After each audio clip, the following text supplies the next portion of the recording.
चीन की विशाल दीवार को कौन नहीं जानता है। यह सिर्फ चीन ही नहीं बल्कि दुनिया की भी सबसे लंबी दीवार है।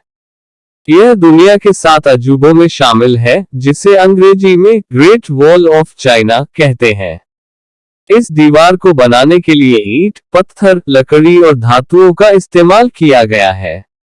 इसी वजह से इसे दुनिया की सबसे पुरानी मिट्टी और पत्थर की बनी दीवार भी कहा जाता है।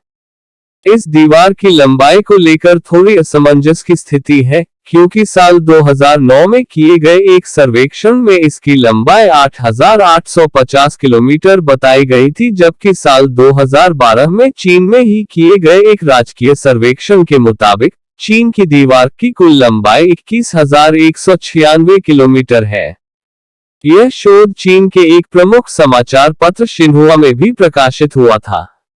इस दीवार का निर्माण किसी एक राजा ने नहीं बल्कि चीन के कई राजाओं ने अलग अलग समय में करवाया है।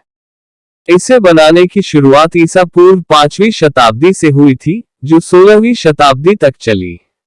इस दीवार की एक और खास बात है कि इसे बनवाने की कल्पना चीन के पहले सम्राट किन शी हुआंग ने की थी, लेकिन उसके सैकड़ों साल बाद इसका निर्माण कार्य आरंभ हुआ था।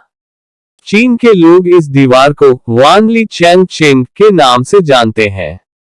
कहते हैं कि यह दीवार अंतरिक्ष से भी दिखती है।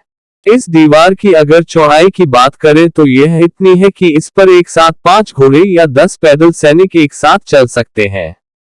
कहते हैं कि इस दीवार को बनाने में करीब 20 लाख मजदूर लगे थे, जिसमें से 10 लाख लोगों ने अपनी जान गंवा दी थी। माना जाता है कि उन्हें दीवार के नीचे ही दफना दिया गया था।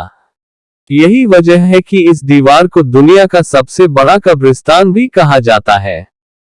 वैसे तो चीन की दीवार को देश की सुरक्षा के लिए बनाया गया था, लेकिन यह हो नहीं सका था। मंगोल शासक चंगेज खान ने वर्ष 1211 में इसे तोड़ दिया था और उसे पार कर चीन पर हमला कर दिया था। लंबी होने की वजह से इस दीवार की ऊंचाई हर जगह एक समान नहीं है। यह किसी जगह पर 9 फीट ऊंची है तो कहीं पर 35 फीट ऊंची है।